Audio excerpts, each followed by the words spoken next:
Today's event is very focused on what being on a board is like. We've heard from a lot of people that there's interest and enthusiasm on being involved with boards, how to get involved with organizations that are purpose driven, where you really want to support their objectives. And sometimes it's not so obvious where you can get started or how you can advance from an idea that you want to do that to the reality of what it looks like to invest the time and commitment you need to give to a board or another volunteer activity. First of all, thanks to each of you two for serving on the BC Tech Board. We're really grateful. And maybe just I'll get you to just do a bit of an overview of some of your other board involvements and that story, starting with you, Prem, and then we'll go to Kirsten next. Sure. Thank you, Gill, and everybody at BC Tech for organizing this today, and everybody who's tuning in through your busy days. It's much appreciated. So I am, I think, probably one of the newest board members here at BC Tech. And as Gill said in her intro, I've been involved in a variety of boards over the years that I can get a little bit more into through this discussion today. But for me, as you probably noticed, I'm on the Bell Fund board, which is a production fund for film and television. The Vancouver Film Festival, the National Screen Institute, they've always been oriented around my work interests as well. And I haven't at this point, but this is what I think about in terms of my own sort of where do I want to spend my volunteer hours, is not just things that are related to my direct work. But that is sort of a big passion of mine. So that's often where my board experience has I've really obtained my board experience, but we'll get into it a little bit more. But I do want to talk about the value of serving on advisory committees when you're a member of an organization or other places. And it's really interesting because you then have a different, you don't have the responsibilities that a board of directors has necessarily, but it gives you some experience and insight into the community that a board serves or an organization serves, and how you can still support that mandate and vision and all of those goals. So yeah, looking forward to getting a little more into that and sharing my experiences with you.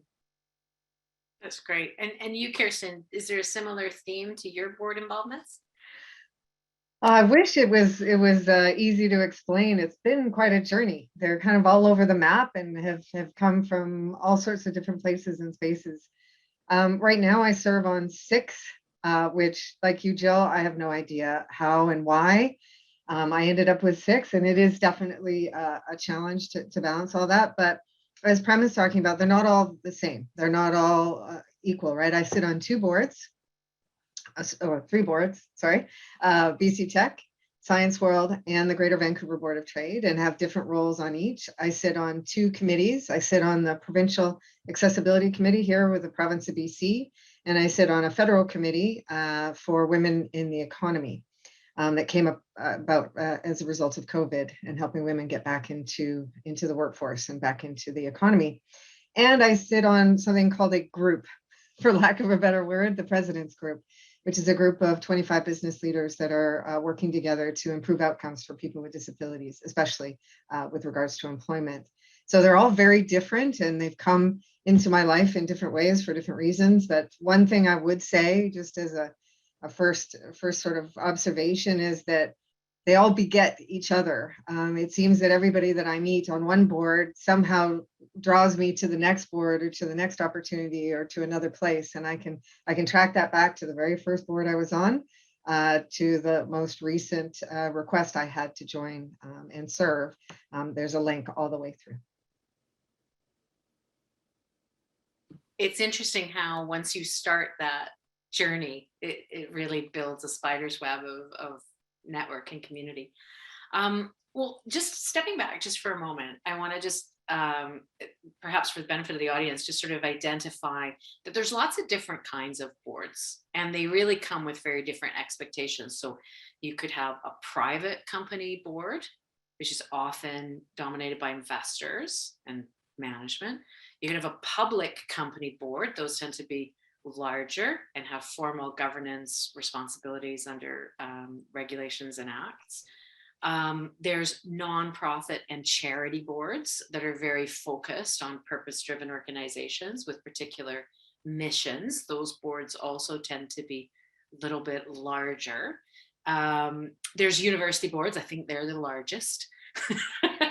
And there's government appointed boards that might be for a specific task force, like many of the things you were talking about. So each of those, they're similar in a way because they're all governance boards, but you can already hear from that variety that there's quite a different approach and focus depending on what the nature of the board is. So let's dig into that a little bit. And Kirsten, I'd love to start with you and just unpack the concept of an investor or a funder board. What are corporate boards like? And then we'll come to Prem. Yeah, it's very interesting. I think every board has, its major fiduciary duty. I mean, they do have to govern the organization. It's written sort of in law and certainly in the Societies Act and things like that. But it's very clear that the board's responsibility is to manage and help manage the finances and to hire and fire or help support the CEO, right? And that's really the main jobs of board members, right? And so how that manifests looks different depending on what you're on, a corporate board or not-for-profit board, or often not-for-profit boards are governing boards, so that governance always happens, but they might be really focused on fundraising as well. And so that's why sometimes you'll see in a nonprofit board a larger board, because you want to have broader connection. Or you might see that there is an advisory council or a friend circle or it's called many, many different names, is a group that helps with that fundraising. Because not-for-profits, it is really, through the will and goodwill of people and a great mission that they get the money that they need to serve. And so definitely you see that. Corporate boards, the focus is highly really on the governance part, and there's a lot to be done because how they run is different than what's run within a not-for-profit. So really depends on where you want to go and what you want to do. You're going to have a very, very different experience. And what you should watch out for sure, is when they're asking you to join a board, you want to see what are the terms of reference, what is expected of you as a director. Are these things that you can commit to from a time perspective and from a skills perspective? Often in a not-for-profit board, there will be a financial requirement that you have that you would be giving to that organization, or whether it's monetary or in-kind services, things like that. Or there may be very clearly that your specific skills are needed to work on a committee or something. So often, we'll be looking for people with financial background to serve in the finance and audit committee, or we'll be looking for someone with specific background to work in the HR and compensation committee or other things like that. So each board is slightly different, but most important thing is to understand what this board is asking of you before you decide whether or not it's right for you to serve. That's great. And I think certainly the audience that was interested in registering for this event has a real inclination towards not-for-profit or community purpose-driven organizations. Prem, talk us through some of the experiences that you've had and that importance of clarifying what the board's looking for from you and what you're looking for.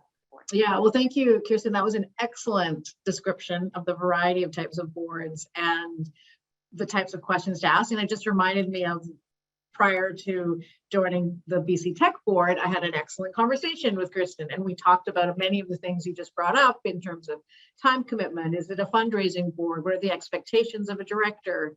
The sector that I'm coming in from, am I expected to represent? So those are exactly the type of questions going into something. I feel like I'm in a bit of a unique position as well, because I am the CEO of a nonprofit and I report to a board of directors. So having now been in this role for just over 5 years, I've actually have a very different perspective on being a board director now, because now I have a board that I'm the person they can hire and fire. I'm the one employee they have that mandate over, in a sense. But what does that relationship look like with the executive of an organization? So those are things that I've really learned now when I approach a directorship, is that relationship with the executive leadership of an organization, what they need and what they don't need, and how you can kind of stand out of their way sometimes. And I think specifically for nonprofit board, that clarity on what is operationalized by the leadership and the staff in an organization versus what the board does. I've also been on boards where it is more of a working board. I was part of an organization where there was the CEO did leave the organization. There was a hiring of a new CEO. There was a temporary interim CEO. The board had to get more involved in certain operational aspects. And that, from my perspective, is not ideal. It's not an ideal model for a volunteer board for a nonprofit in terms of a long-term strategy, because people obviously should be paid for their work. But it really, you want to really understanding the financials and health of an organization is really important. And also just being honest, if these are our pain points, we really want to, bring in people and directives and perspective from folks, because this is a big gap for us. Or we are really trying to build more relationships with X type of stakeholders, and that director may bring that in, or just being really transparent that we have to reinvent this organization and we need people to come in who are willing to do that work. And that's going to be more of a time commitment than perhaps if you're coming into an organization at a different time. So all of those questions and asking for that full context is really important. And that's how I continue to sort of approach boards. At one point, I was on multiple boards at the same time. And for me, it wasn't sustainable because I was starting a new job at the time. So it's sort of like, where are you going to put your time commitment? And, certainly because we're an organization that does have a governance board for a nonprofit, very much focused on that, ensuring that we're staying, within the direction that we've committed to. It's really valuable to have experts as well you can call on. So whether it's a lawyer or an accountant or somebody who you can just say, should I be talking, you're a lawyer, obviously I'm not going to ask you for free services, but should I be talking to legal about this? And I think those are, especially people who work in different sectors. If you are a lawyer at a tech company, you may want to, be on the board of something like the film festival because they actually need that kind of expertise.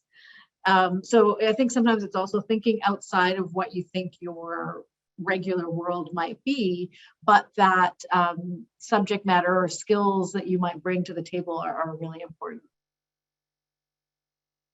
Yeah, I share that perspective from, I'm both on a number of boards and I'm also a CEO that reports to a board. And I would say, I think my experiences on boards are making me a better CEO for my board, and my board is making me a better board member for my other organizations. It's an interesting way to grow and develop. But okay, let's go back to the origin story and think back in the midst of time. What was the very first board that you joined and how did it come about? So Kirsten, let's start with you. Yeah, so I've served on some councils and committees and things beforehand, sort of leading up to a real board position. And the very first board position I held was at an organization that I had been volunteering for on a committee, on the education committee of Minerva, BC. And I found out about it from a wonderful woman, Barbara Ross-Denroche. If anybody knows her, she is a force of nature. She's the most amazing human. And she had read an article about SAP and what we had done during the Olympics and things that I had been doing in the organization to prepare us for being on the actual walkway where everybody would be walking by on their way to different events in downtown Vancouver for the Olympics. And so she saw that article, she cold called me and said that she thought that I would be perfect to join on this committee, the education committee, with her and Bob Elton and a friend of ours from TELUS as well, and that we were going to revamp the Minerva's learning programs. And so that was how I got in, and it wasn't very long before the next thing you know, they said, would you join the board from there? And as I said, I can go to every board that I'm on now and make a connection back to the time that I spent on the Minerva BC board. I did end up chairing that board before my terms were up. A wonderful organization, so started my volunteering in the nonprofit world.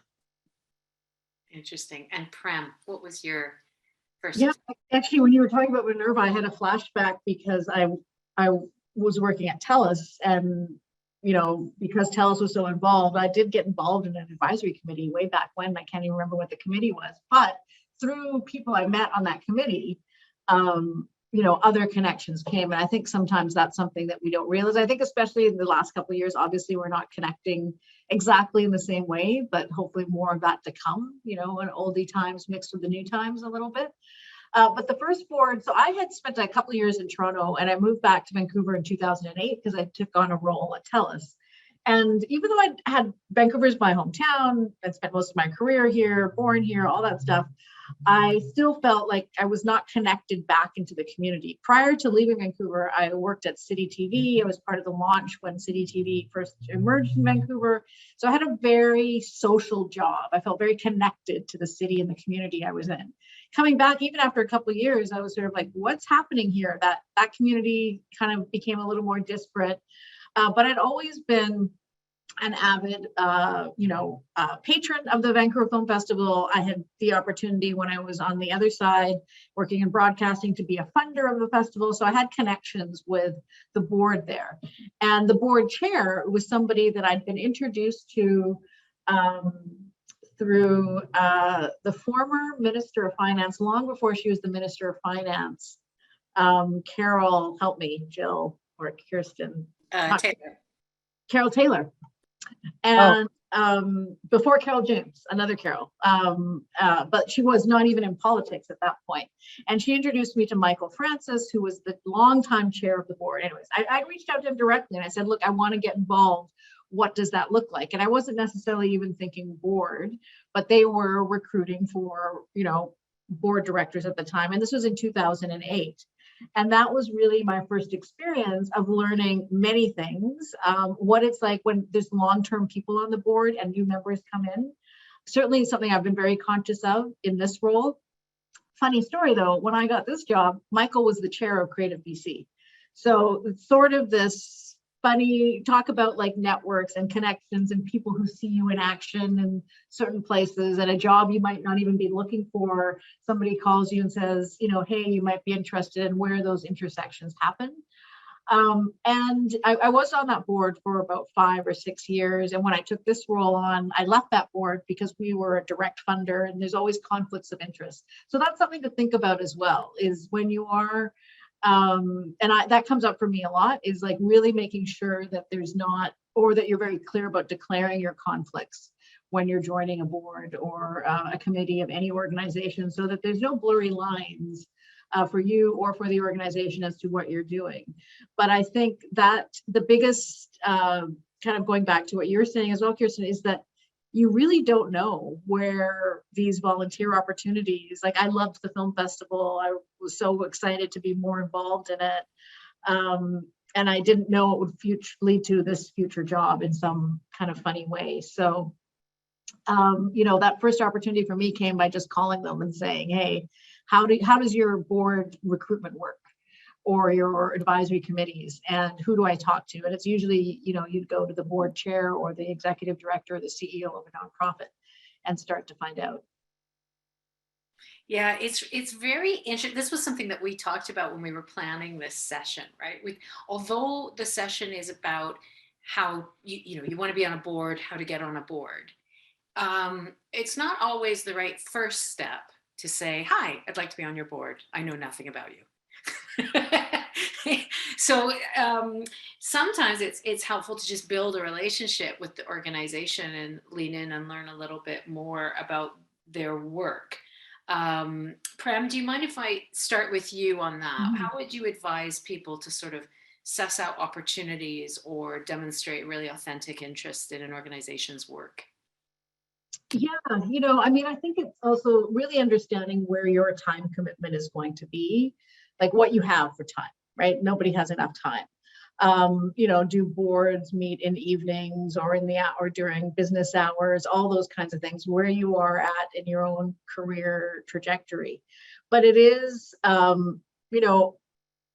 often get emails from people that are like, I want to be on, the Creative BC board. How does that work? I'm like, well, who are you? What are your interests? we have a nominations committee, we do have a process, et cetera, et cetera.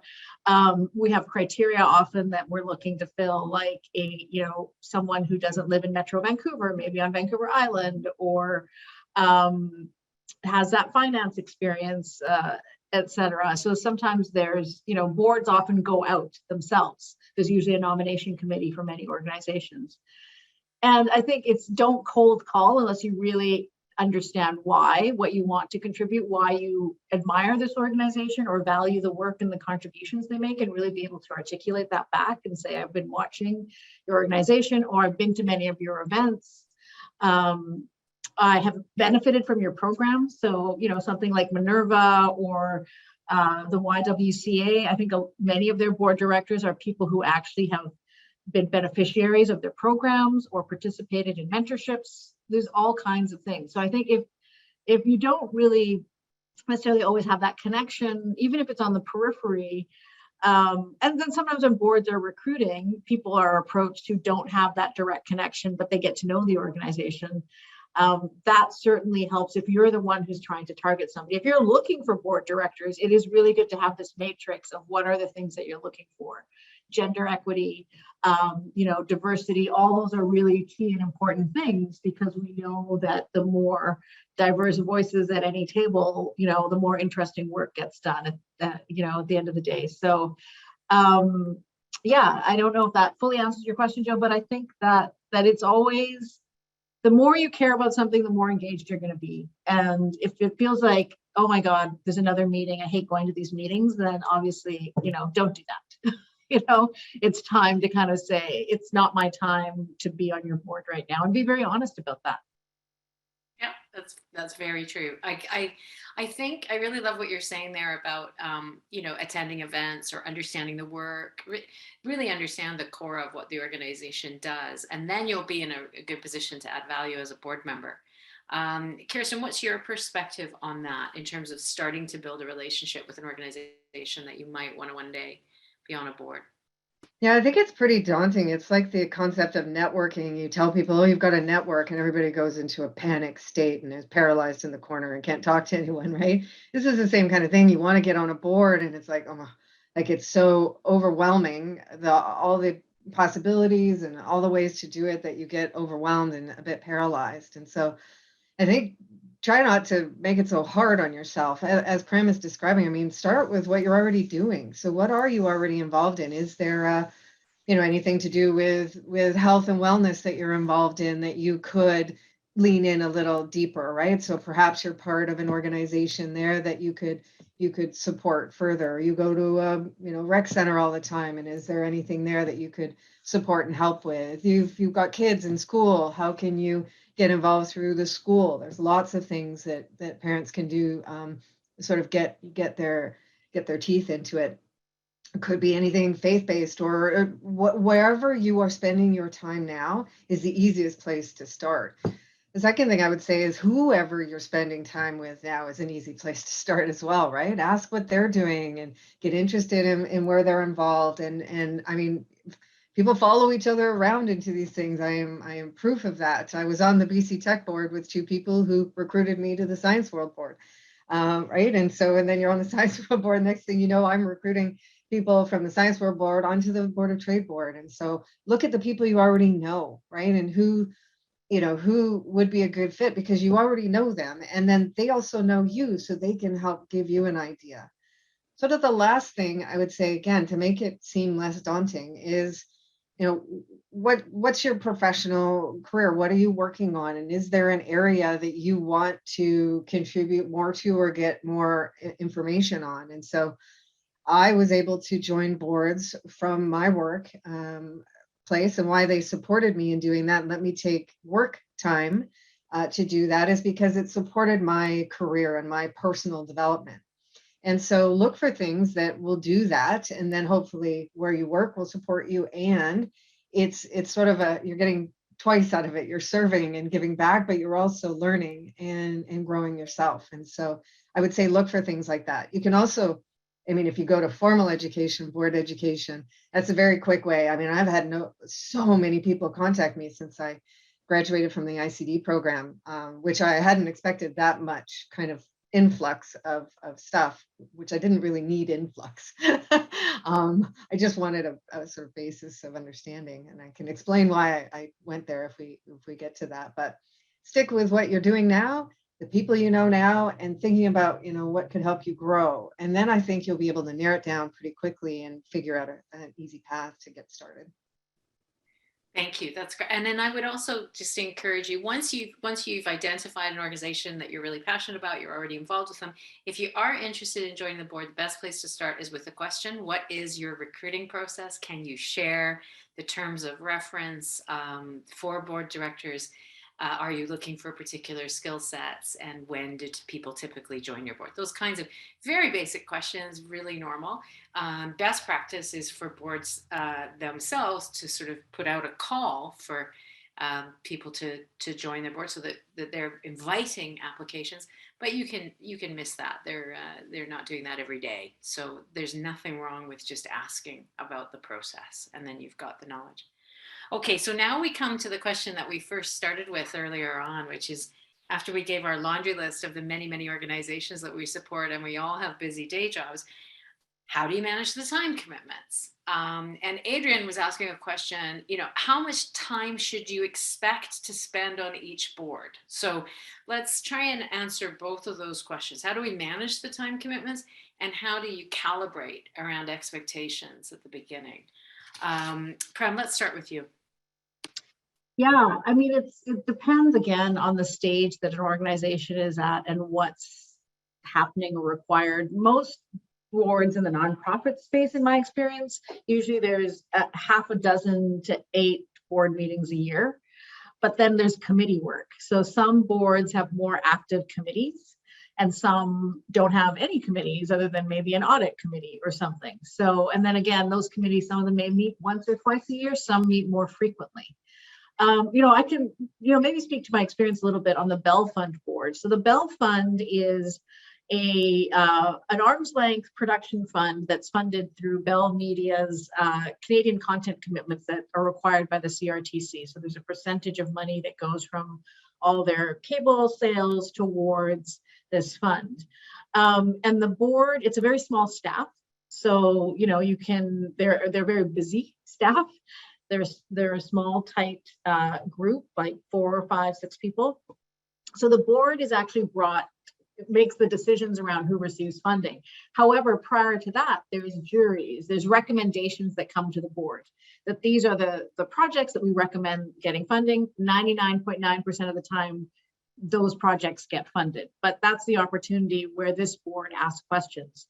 But then I'm also on the programming committee, which meets the months that the board meetings don't happen.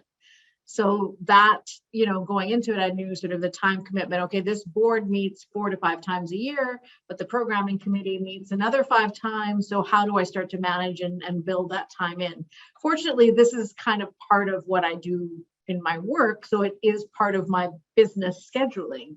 And, I have somebody who helps me with my schedule, which is very helpful in this stuff, because otherwise, I'm sure I would miss things or not show up for meetings or, book things over time. But I think it is just really starting to compartmentalize and understand what is that time required. And I had at one point was on, 3 very busy boards at the same time. And then I was like, okay, I'm only doing the Bell board. And then Gill and I have known each other for many years, and we were often in the same meetings. And she was like, our board is recruiting. And it was really, again, trying to understand, it's so important to understand that time commitment. But knowing that when you are there, your time is that you feel that there's value for you as well. So I don't think it's always just about that one way that the board is, or the organization is taking things from you. What are you getting from it as well? Because it's all about that personal and professional development for me in that picture as well. I would also say I'm also on my Strata board, which is a whole different type of board, but experience that you can't, really undersell. When people are like, what kind of board experience do you have? Think about those things like Kirsten said around, being on your school's PAC or your Strata board. Those are still tools that, come very handy in other types of boards. That's really helpful, and some great advice there. Yeah, don't forget the strata councils. Those are key. And Kirsten, thinking about time commitments, right? So how do you um, manage the time commitment, clarify the time commitment, keep the balls in the air? Yeah, it's I've been reflecting on this, and I was noticing one of the questions here from Michelle. It's really interesting. During COVID, I seem to have expanded the number of things I'm involved in. And I think that is really because I can just sit here and log in and, not traveling somewhere and going in between places. And there's no travel time for anything right now. And I think that I might have bitten off a little bit more than I can chew. And I think I'm going to find that out when we start getting back to, doing things in person more. And so I'm not sure how you balance these things. It used to be back in the olden times when we weren't working from home 24/7 every single day. It used to be that, there would be a board package that would come from each board, and you should expect to spend, several hours on reviewing that. And you want to have questions ready for when you walk into the meeting. I mean, the CEOs and the management team has spent a lot of time putting together information for you. They think it's the information that you want, and they hope it answers the questions that you have. And so it's your duty to go through and see if it does, and if it doesn't, be ready. And that's, 2-3 hours often, if you want to, depending on the size of the package. So you have to think about, as Prem said, there's anywhere between 6 and 8 meetings a year, and then committee meetings. And depending on your role, when you're chair, actually, here's the insider tip. When you're chair, it's actually less work than when you are when you are committee on a committee. Committee work is less work than chair work. And why I say that is the chair work is done in the meeting for the most part. You are facilitating the meeting, but all the prep work and everything is done by others. And so all of that kind of work, the strategy session, you're more involved, but generally, most things are taken care of for you, and you're just doing the work in that meeting. So it's different.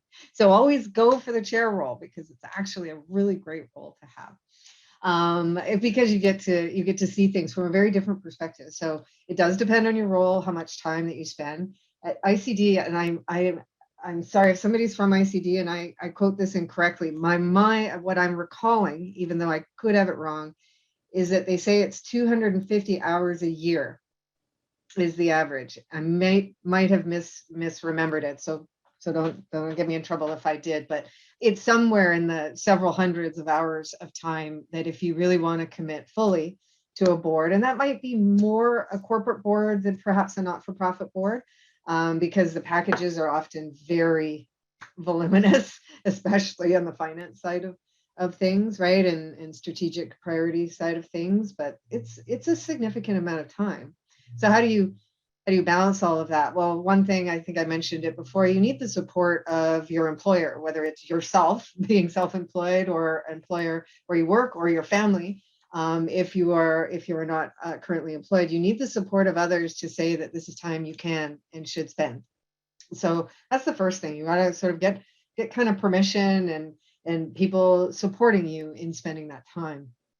I think the second thing is not to choose things that suck the life out of you, but rather give you energy, right? You're either learning from it. There's sometimes that, people join things out of obligation or duty or some sort of reason that makes it hard to get engaged in it and to do things efficiently. So really look for things that are going to give you energy rather than maybe take it away. And that way, the time that you spend will feel really productive, and therefore you'll want to, and you'll find the time to do so. And I think the last thing is you do have to learn to say no. And this is something that's very, very hard to do. Very hard to do. And Gill can attest to this because she made me come back to the BC Tech board, even though I had finished my time on the board. But she came and said that there was something that I could be helpful with, and it's hard to say no, right? It's hard to say no for an organization that you care about. It's hard to say no to a friend. It's hard to say no to something that where you feel like you could add value. But you have to understand that you can't add value when you're too spread thin. And so it is really important to decide, okay, what are you doing? And now I'm jockeying everything, going, okay, well, I'm going to term out on this board. That means I will have room here, but I need to cut down. And when I moved from SAP to Vancity, I cut from 5 to 3, and now I'm back up to 6. So I don't know what happened. I don't know what happened, but I think it's COVID. I think it's because it's too easy right now to just log in and try to serve.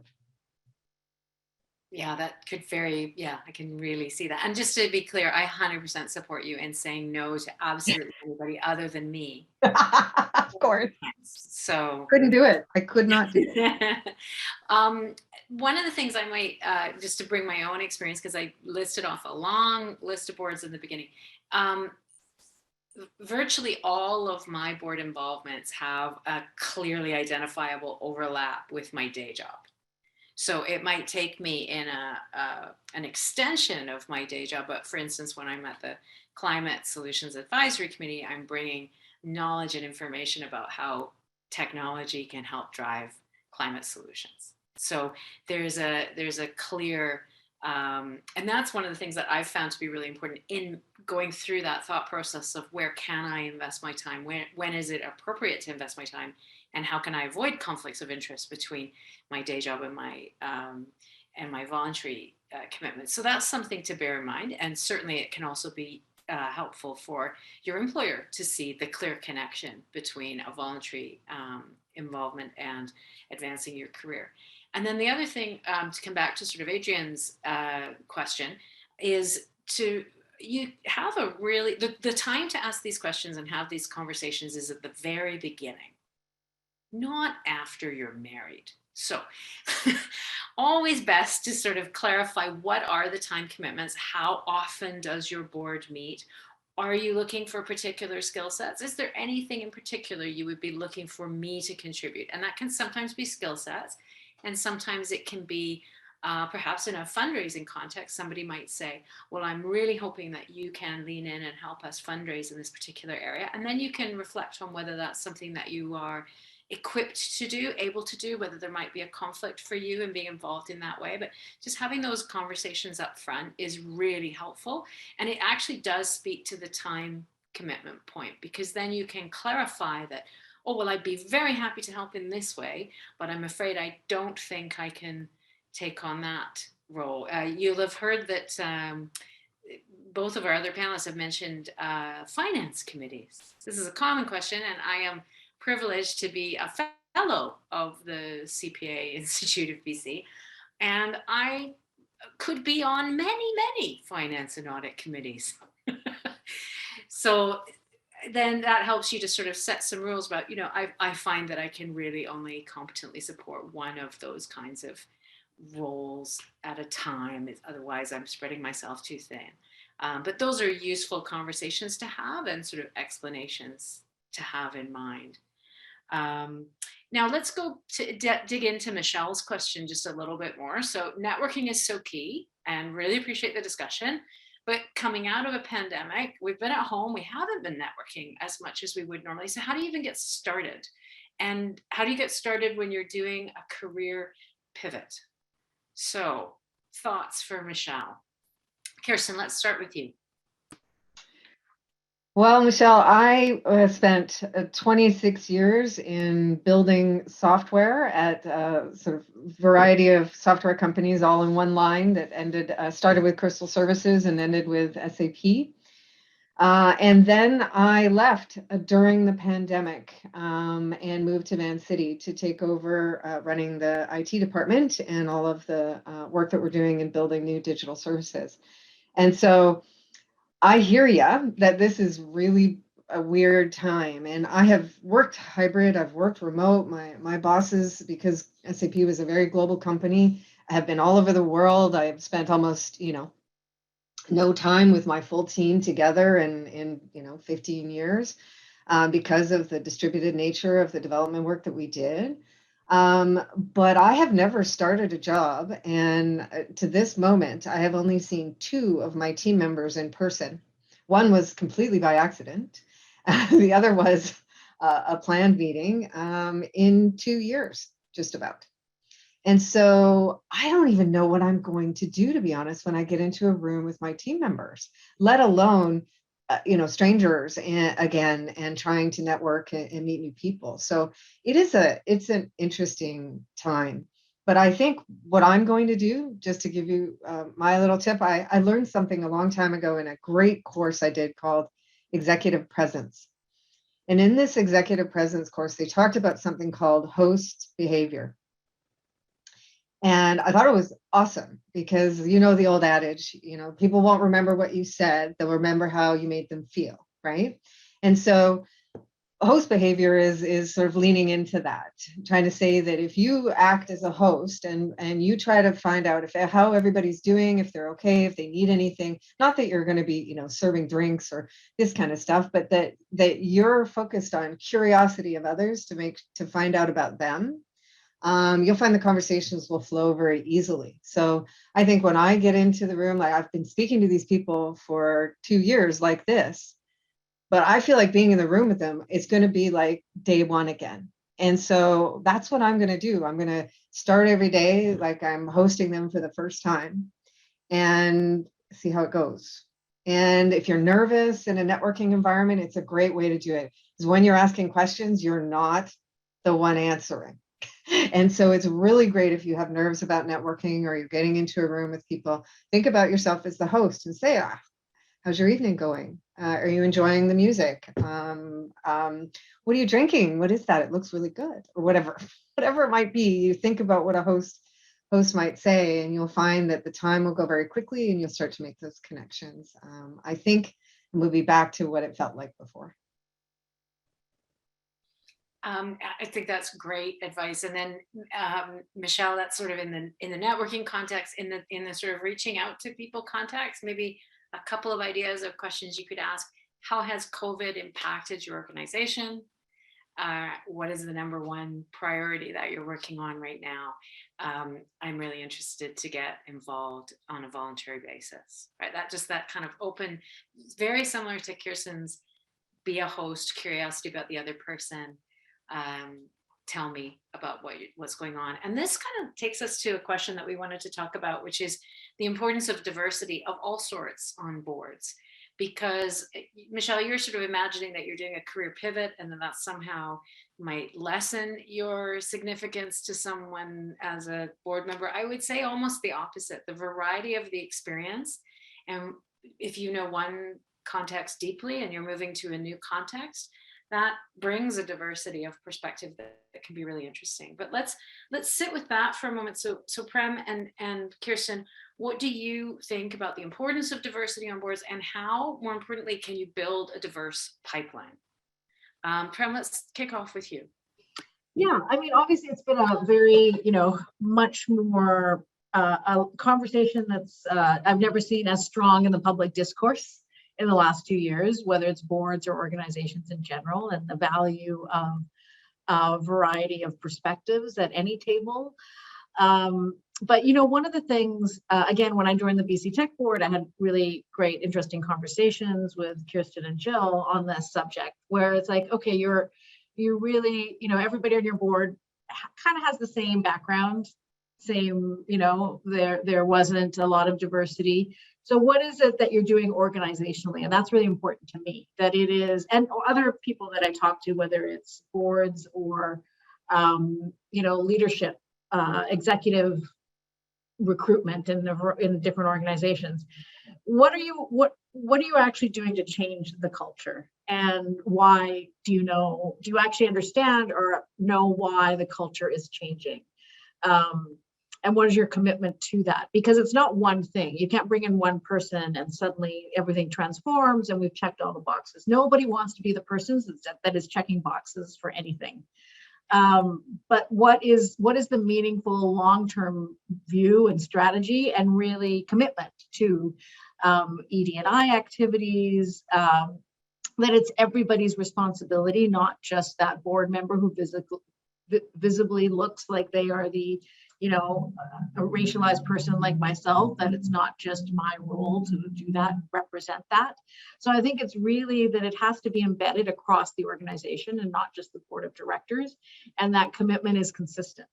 And that there's actual, you know, actions, there's tactics and actions, because we, you know, I hope that we are kind of a society-wide moving from a what we call the performative, where we put out their diversity statements, whether it was around Me Too or Black Lives Matter, that there's the right thing to say at the right time. And then there's like, okay, what are the tactics that you're taking as an organization? And what are the long-term actions? And how, and what do you, and you continue to learn from them, right? So I think that is how I certainly think about it and approach it, and the questions that I'm asking all kinds of organizations or other, I work with a lot of membership organizations who are going through this, and having those conversations with them, and understanding there's a lot of free tools available out there if you're kind of starting from scratch, if you're a smaller organization, including my own Strata Council, where I've pointed out that our language in our strata bylaws are not inclusive. They're very that has anybody even thought of that? And you know, everybody sort of looks at you. I'm like, well, this is very, you know, we refer to gender throughout this entire thing in a very specific, you know, M&F way, and that's actually, you know, not inclusive language. That's wonderful. Thank you, Kirsten. And Prem, last words of advice to you. Yeah, I think that is excellent summary of advice, especially going into a new board. And even I think maybe when you're exploring the idea of joining a board or participating as a volunteer on a committee, it is, don't be shy to ask the questions. And I think that's to your point, Kirsten, around I've seen it, new directors on my own board that I report to, and boards that I've sat on, is just that insecurity around asking questions. And more times there's usually like 3 other people who are thinking the same question and not, you know, kind of hesitant to ask it. So you'd be surprised. And I think it is that, you know, great advice on, you know, leading into your knowledge and strengths, but also what you don't know. And even if it's following up after with the board chair or the executive director or CEO.